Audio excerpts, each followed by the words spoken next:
Here's Investigator Bob Durant to give us some tips. During the storm seasons and during the summer and spring months, we often will see door-to-door scammers that are wood experts, so they say. We refer to them as woodchucks, and the reason is they are unlicensed, unskilled individuals with chainsaws.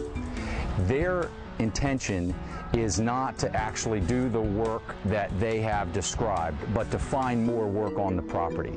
For example, they will say that they're going to trim some limbs that have fallen, perhaps even cut down a tree, but while they're doing this work, they're going to purposely find other home improvements that are necessary around your house.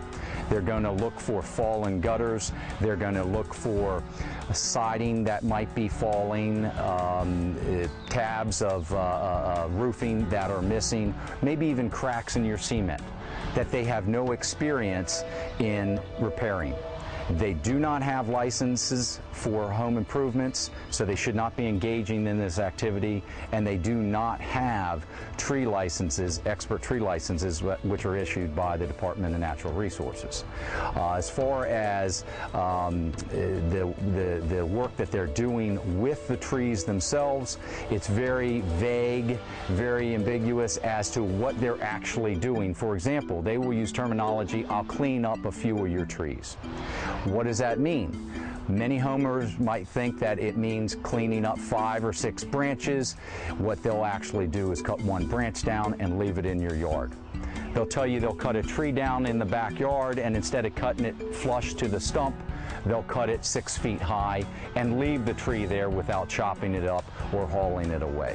So there needs to be some specificity in that contract, and especially a written contract with anybody coming to your home looking to do tree work, and they must be licensed.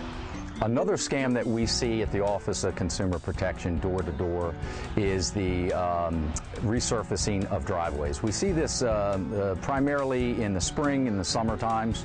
What happens is you'll have a scammer come to the resident and explain that they had some extra sealant that was left over from the neighbors or a neighboring job, and they can give them a great deal.